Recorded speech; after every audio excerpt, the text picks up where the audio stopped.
Confinés du monde francophone, chers élèves, bonjour. Bienvenue dans Prof Unité Confinée, la chronique pédagogique qui analyse un point d'actu. Je m'adresse ici à mes élèves de Réto, c'est-à-dire de terminale si des Français nous écoutent, mais également à toute personne désireuse de décoder et de discuter de l'actualité. Aujourd'hui, nous nous penchons sur un article de presse paru sur le site France Culture, intitulé « Covid-19, un confinement de plus de 10 jours peut causer des syndromes de stress post-traumatique ».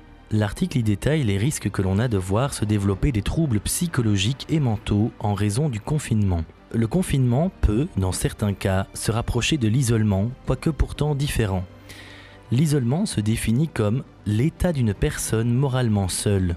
Sur l'isolement, je ne peux que vous recommander la vidéo Isolation sur l'excellente chaîne YouTube Vsauce et sa série Mindfield.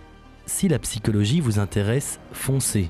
Mais l'isolement, ce n'est pas le confinement. Le confinement, c'est s'astreindre à rester enfermé. Et tout l'enjeu de cette période, c'est de vivre le confinement sans vivre l'isolement. Alors, l'être humain s'adapte et met en place des phénomènes sociaux alternatifs.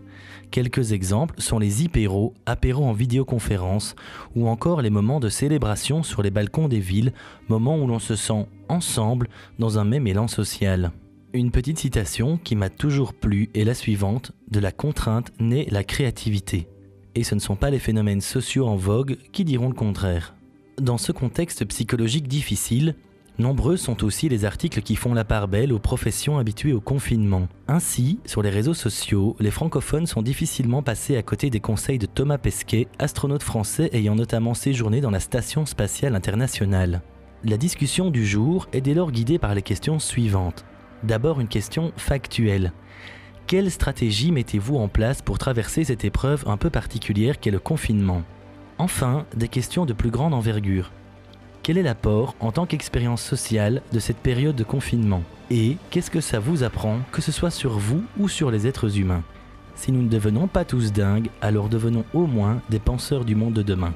Confinés du monde francophone, chers élèves, prenez soin de vous et des autres.